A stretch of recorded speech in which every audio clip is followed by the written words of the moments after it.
Freshly pressed on Smooth 98.1. All right, guys. Studio is live. Mics are up.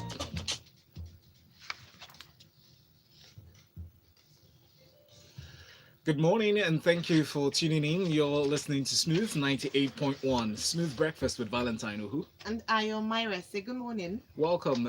Please join us as we welcome Tunde Okufi at Big Coves on the show. Welcome, Tunde. Morning, Valentine. Good morning. How's your weekend? It was good. It was all right. Fantastic. Wadi seems to have had a longer weekend than the rest of us. Yes, I did. Good morning, Valentine. Good morning, Aya. Good morning Tunde. to you. Good morning, Lagos. You can find Wade on Twitter at Ring Nigeria. Tunde is at Big Coves. So join the conversation and please tweet at them as you react to the stories. The hashtag is freshly pressed 981. Follow us on Twitter at Smooth981FM. Send us a message on WhatsApp on 0809 444 0981. We're streaming live on YouTube, so please check us out there and use the live chat option to send us a message. Wade, let's start with you from the Vanguard newspaper. We have the story. CBN slashes electronic transfer ATM withdrawal charges to take effect from the new year. Some of the highlights of the story, which is very exciting. You see that I'm smiling as I'm talking about it. Is that bank customers will now pay 10 naira for electronic transfers below 5,000 naira and 25 naira for electronic transfers below 5,000 and 50,000 naira. There's more. Please take us through the story. I think this is a welcome Christmas gift for many Nigerians. I have a different view, Shab. But finish. With the reductions, but I know that the banks probably will tell you that the cost of funding a lot of all these transactions are much higher than what they're receiving. But I guess the average Nigerian is probably excited about this. The reduction of the ATM charges from 65 naira to 35 naira. The reduction in the purchase with cashback will attract 100 naira per 20,000, subject to cumulative of 60,000 daily withdrawal.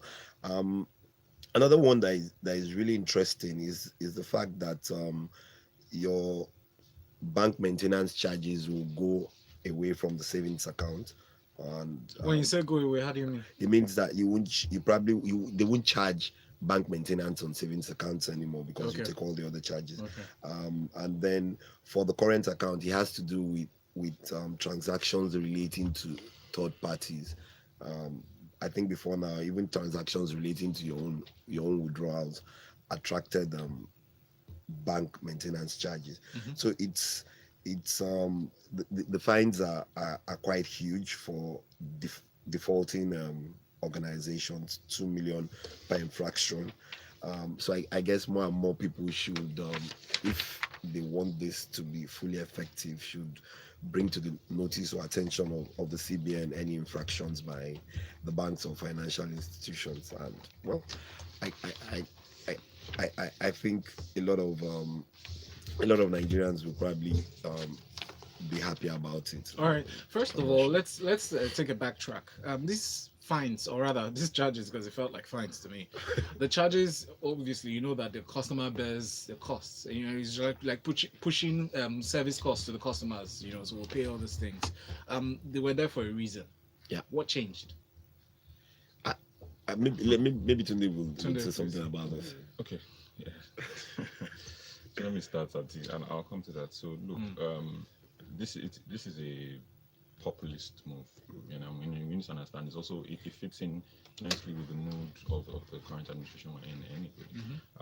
Where you do things that sound popular, but you know, populist things are not always necessarily ideal or the best things. And I'll explain what I mean. So we need to decide whether while bank regulation is key and important, there's so many other areas that they need to focus on and that they have. But as much as possible, they should let free market principles apply, because then we start to talk about the things about like cost of delivering service. The central bank has issued regulation before controlling price and stipulating that the service should be delivered at a price that is actually impossible to deliver. So you get one or two options, right? One, the banks flout it, you know, and some did, or they don't offer that service altogether. So there is a level of the central bank not even understanding the basic principles and impute costs into delivering some service. Mm. Then they say this is for inclusion. So we reduce costs, everyone is clapping. But the reason they say it's for inclusion, the whole idea about inclusion is getting more people in. Mm. There's a thing around price elasticity, or okay, take the last time they reduced fees, transfer fees, for instance, from 100 naira to 52 naira 50 kobo. One would expect, according to their principles and their wishes, that more people, yes, transfers have been growing, but that more people would do transfers, but that didn't happen. The rate of transfers didn't increase. It was just the normal growth rate within the industry that occurred. Now they've reduced it further, citing the same things. Did anybody go and look back to see whether the effects from the last price drop has translated into inclusion?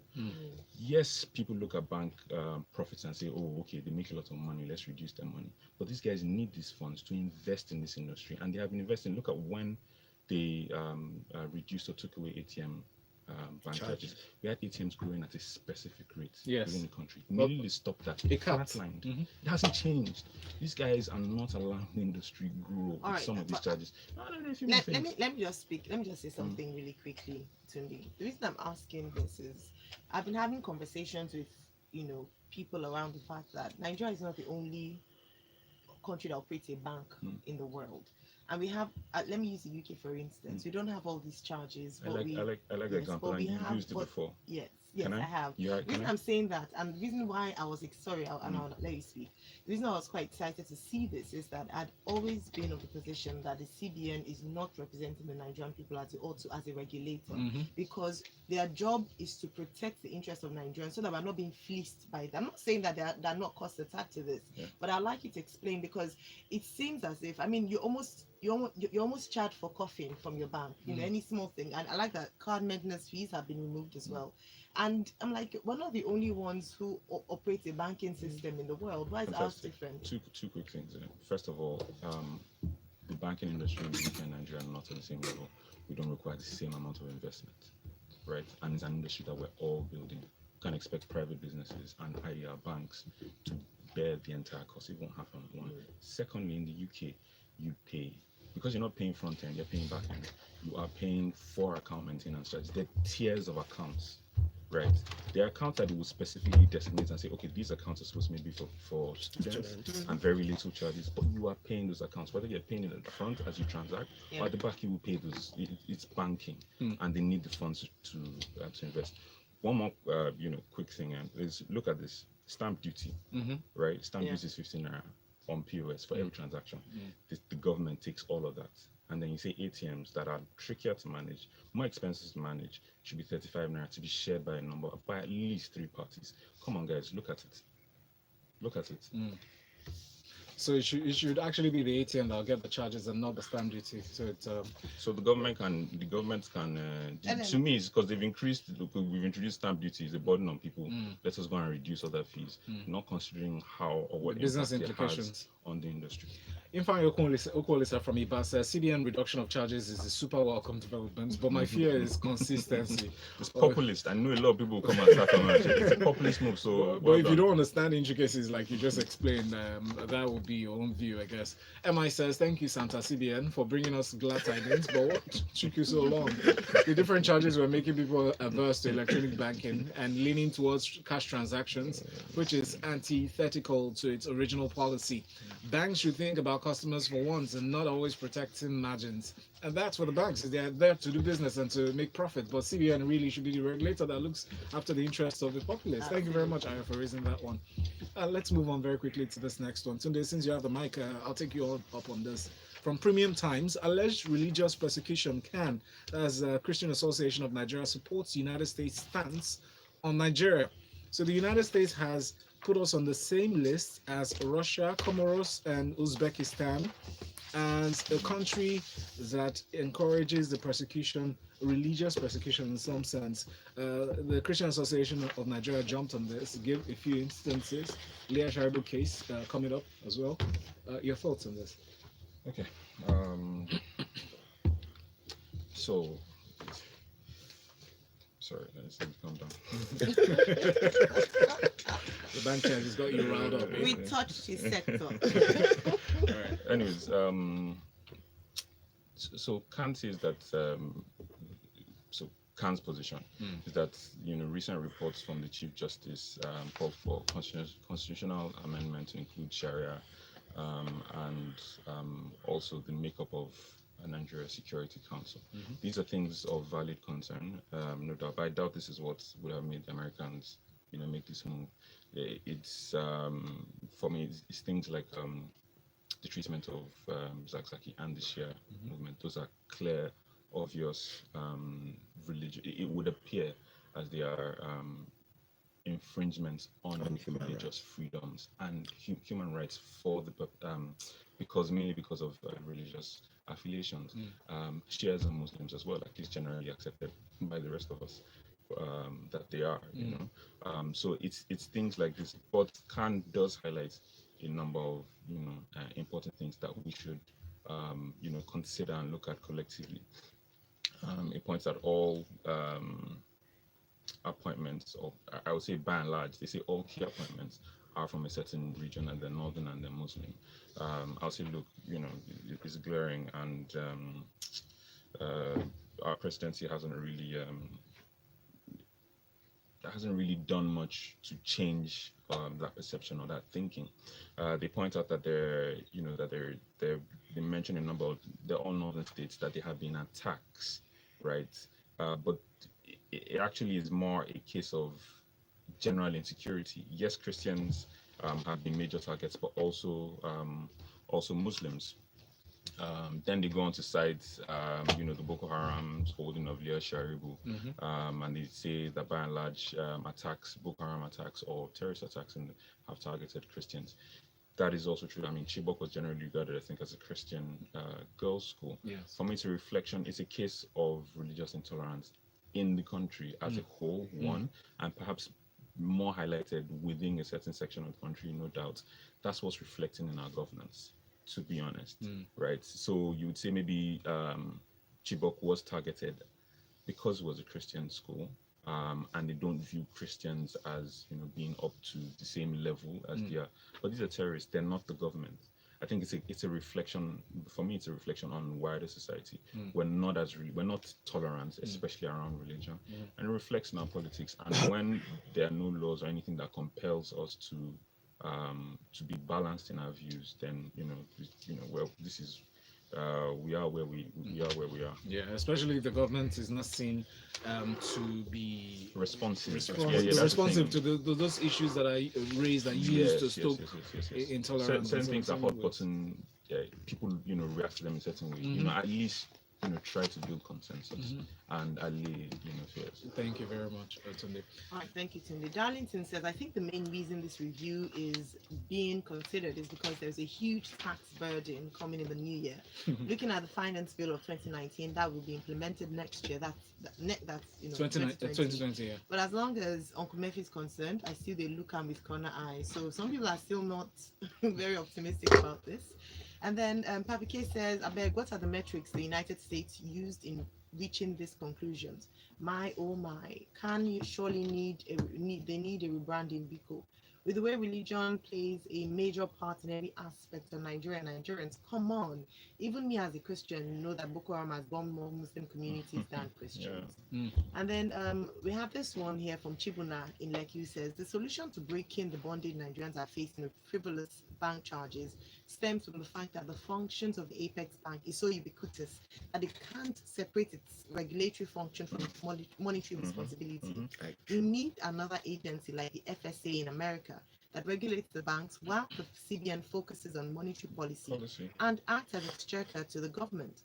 The charges are not commensurate to the service offered. In 2017 and 2019, the economy took a dive, yet the bank returns continue to improve.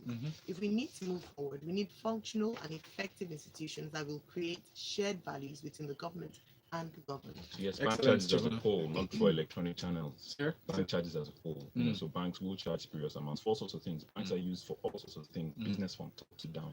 Electronic channels are more like retail things and you transfer money to people and to make purchases. This change affects electronic channels. Thank you very much. Let's move on to the state newspaper. Presidency replies, and they give explanations to why the former chairman This Mr. Babatunde Fowler was not renewed, saying that the former chief revenue collector failed to meet set targets and generate enough revenue for the country. But before now, he was being hailed as one person who has beat targets. He recorded the first, how many trillion again? 5 trillion. Yeah. And then there was another target for 8 trillion. For so many Yeah, years. he's been praised. So now they're saying that he failed to meet targets. That's why he was not renewed. Well, What are your thoughts? they set him a first target and he met it, and then they increased his targets, and subsequently To the whom much is given? And who is the source of the target? Oh, sorry. So you and I are responsible for Yes. So the next target he couldn't meet it. Was like you said, to whom much is given, much is required, and subsequently the targets just were not met, and those were the reasons for why the federal government did not renew his tenure. The But reasons they gave. they gave. But you should remember that the economy went into recession and it hasn't really bounced back from recession. Spending power has continually reduced. Ability for people to even make money has gone down drastically. So when you talk about revenues coming in from taxes, it's continually going down. Oil prices have not gone any better than they were from when they took over, and so your oil revenues are just here and there.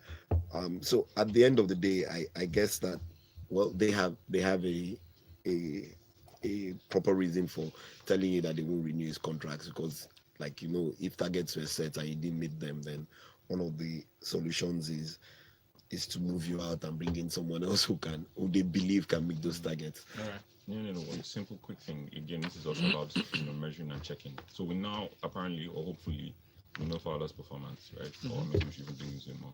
Now, will we measure the performance of the guy that you're replacing with? And let's see. Yeah, that's because we that's forget now. That'll be after a year, yes? Yeah. well, that's after a year. All right.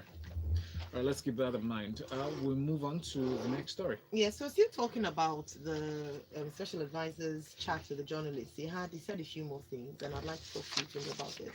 He mentioned that having cabals in government not wrong, amidst a number of things. Indeed, he brought out his dictionary to give us a precise, what's his definition of cabal. He says that there's nothing wrong with having a kitchen cabinet. We have it all over the world. We as Nigerians just like to make it derogatory and make it sound negative.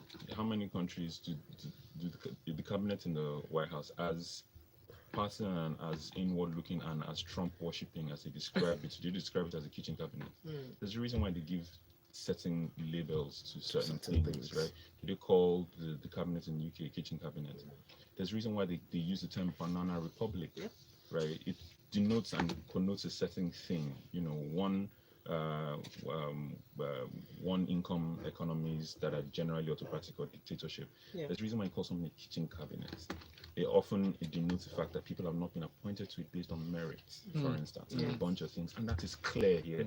So kitchen cabinet is not something that we should be wearing on our chest with pride and happiness, which is by and large what people are saying about this government, that people have been appointed to the government based on personal loyalties to the president, which is not a bad thing. I suppose you need to pick people who you can trust, but then those people should also be competent, right?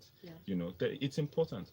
And then you cannot look at other countries. You cannot model yourself on your neighbor's house, your neighbor's house, for instance. You can take some things from there, but also apply what, implement what applies to you. They don't have the kind of religious and ethnic differences that we have here. And the story that we're talking about, appointments have been made and one section of the country is thinking, we're being left behind, we're not being catered to, right? We should look at countries that have those kind of complexities and see how they've, how the ones that have done it successfully anyway. So, saying things like, there's nothing wrong with the cabal, in short, this whole piece is reflective of their thinking and why we're in the state that we're in. There's really not much more to say. Which is what Papike thinks. He says, can someone just tell the almighty presidency to stop insulting our intelligence? It's not a must to talk, especially when it's balderdash in nature, he said. The collections he achieved are first in all history. that I think regarding Yeah, the to- It was the same Fowler. statement. Fowler. Yeah. They said we cross our fingers. They wait Mr. Tax Consultant's records go be It was to the see. same chat where Mhm.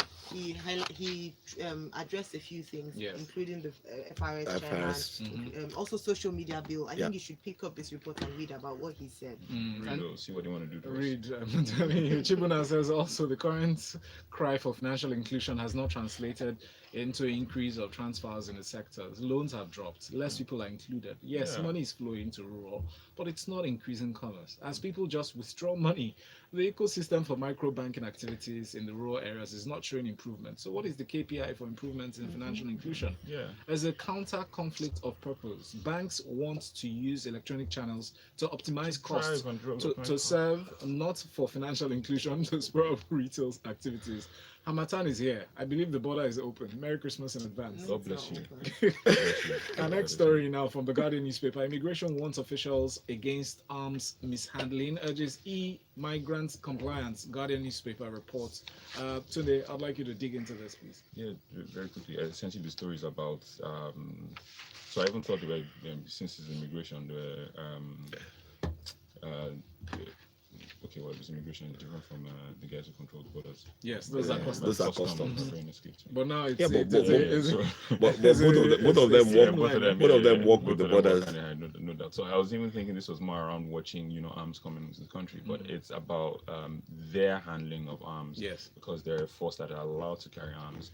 And what the comptroller generally saying is that, look, they can't afford, because they carry arms, they can't afford to be careless in the handling of the arms, and they wanted then, therefore, for them to do, psychometric evaluation, which is mental and physiological, to test their mental and physiological stability. Yeah. And I say this is good, right? But can we do it for all people in uniform? Exactly. And can we do it periodically, as they do? Well, since they want to be taking that, it's not only in Nigeria, certain things happen elsewhere. Can we also borrow what works? In other crimes, first of all, not everyone carries arms. Even within the police, you have units. I'm saying maybe we're not there, so everyone here needs to carry. But every time someone discharges firearm, they will analyze and ask why, and check his mental state. And did he use excessive force? Is there something going off the bend? Before he falls off, we check. Maybe we don't have the cost to do those kind of things, right? And it's expensive for us.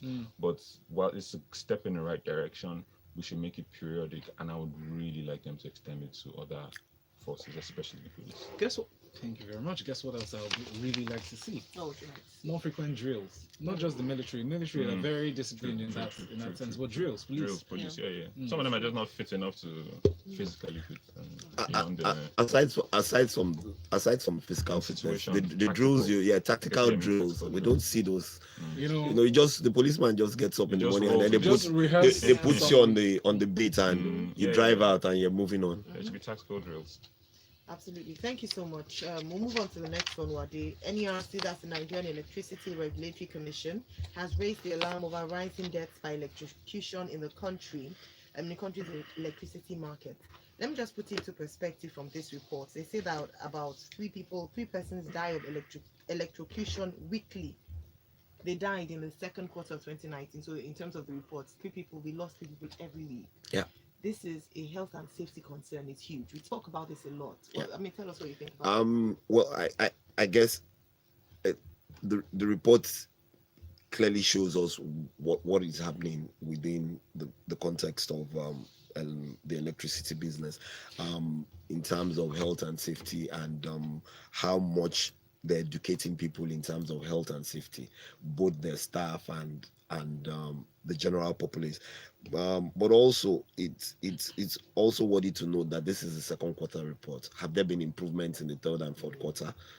This is 6 months after, but it still doesn't change the fact that as at that time, 3 people were dying on a weekly basis due to the fact that there were either not proper knowledge of health and safety concerns, or just pure negligence on the part of the organizations. Or perhaps those who go to steal parts. And perhaps Of those who course, try on this to list. I guess quite a number of them, from my own experience, also shows that a number of these people come from those who try to steal electricity, trying to tap electricity from the high wires and Or you know, those things are not on. A lot of them go there without the proper Yeah. protective equipment and all.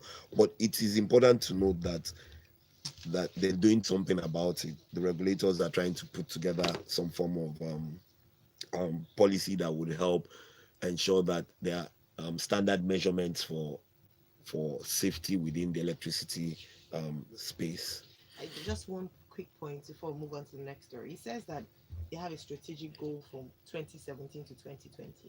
Yet, we had an increase in the number of deaths from the first quarter to the second quarter. That's worrying. So, what are the goals? Obviously started in 2017. That's about 2 years ago. Shouldn't we have seen some form of improvement? I guess there has been improvement over the period. But the numbers have increased. The numbers of Just deaths between and just fatalities. just between the first and second quarter of 2019. But over the period of the last 3 years, there has been a drastic reduction in this kind of things across Nigeria in the electricity space. Before now, it was much more than that. Before now, electricity businesses did not care whether their poles fell or they didn't fall. So a lot has been done in the space of safety, and there is more awareness, public awareness. At least I'm sure of Lagos, and I guess it goes across the country. Yes. Right. But we don't have lights though.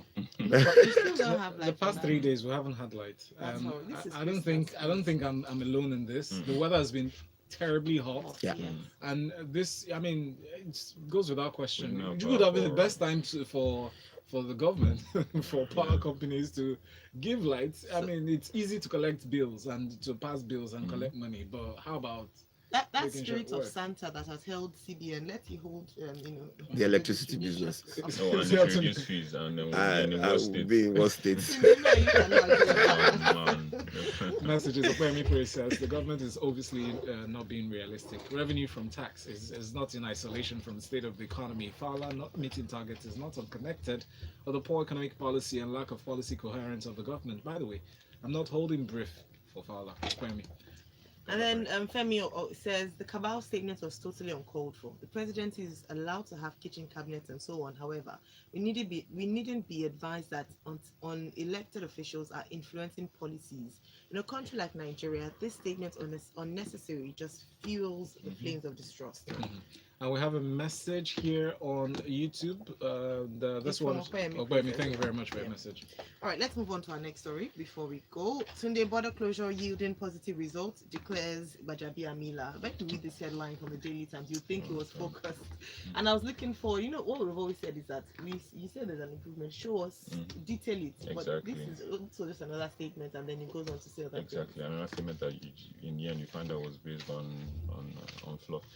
When I initially read it, just like my first reaction or thought is that this man has been in this house for too long, so his disconnection is becoming so big. So he's saying border closure statements are border closure are yielding results. He says Nigerian farmers are smiling to the banks. First thing I think about, okay, so where's the data to that? It seems, and to me, it's that type of shallow analysis that leaves us where we are. Further down the statement, he is quoted as saying, "I am sure so many farmers." So that's an indication that I don't have. I don't have any data.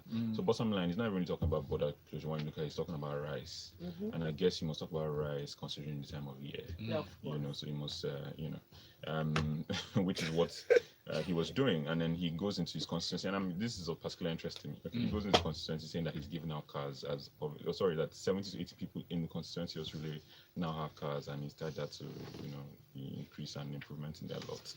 Although he talks about disbursements for businesses as well. I would have loved him to touch on security. Yeah, I'd really love to go more on this. That would have been a nice thing to hear. That's my neighborhood. But anyway, thank you very much, gentlemen. Sunday Okufe is at Big Hopes on Twitter. Wade is at Rings Nigeria, and Ayo and I were still here until the end of the show. But stay with us. Next is Sports Inside of the Locker Room. The